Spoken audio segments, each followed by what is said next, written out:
Hi, my name's Rubidium. Today we are talking about Canon's Sumire lenses.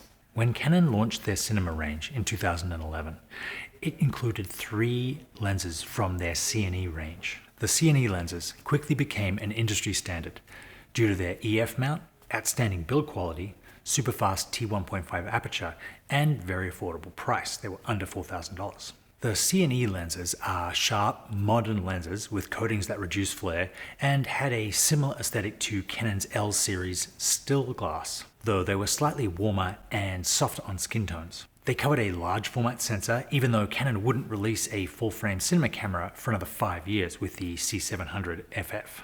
Despite their popularity, different projects have different demands, and many filmmakers working in cinema and television wanted lenses with more character and more flair, in part to counter the increasingly sharp, clean look of the digital sensor. They wanted to capture some of the organic, celluloid aesthetic of the classic Hollywood films of the 60s and 70s. Canon's award-winning K35 lenses saw a big resurgence, even though they hadn't been manufactured in over 30 years. These had more pronounced flares, lower contrast, and more saturated colors. In 2019, Canon released a new range of premium cinema primes, dubbed the Sumire lenses.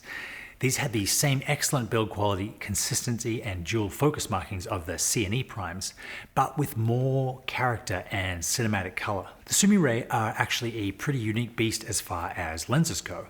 Above T5, they look very similar to the C&E lenses with pleasing sharpness and accurate color.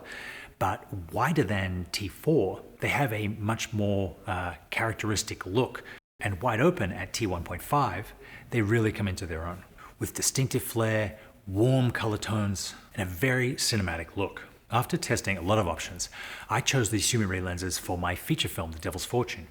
It's an espionage thriller that takes place in some pretty everyday locations like offices, houses, and cafes. And I wanted those locations to feel heightened, cinematic, and distinctive. We looked at shooting anamorphic, but the limited focal ranges and slower speeds, much of the film takes place at night, were a deal breaker. The Sumire lenses, shooting T2 and wider, gave the Los Angeles locations an intense aesthetic that reflected the danger around every corner. Even daytime locations, like this house in Burbank, with the extra flair and aesthetic of the Sumire, suddenly seemed worthy of a great story. Shooting with the Sumire lenses was an absolute joy. With consistent gears and front diameters, we were able to change out lenses quickly and calibrate our remote follow focus and get straight onto the next shot.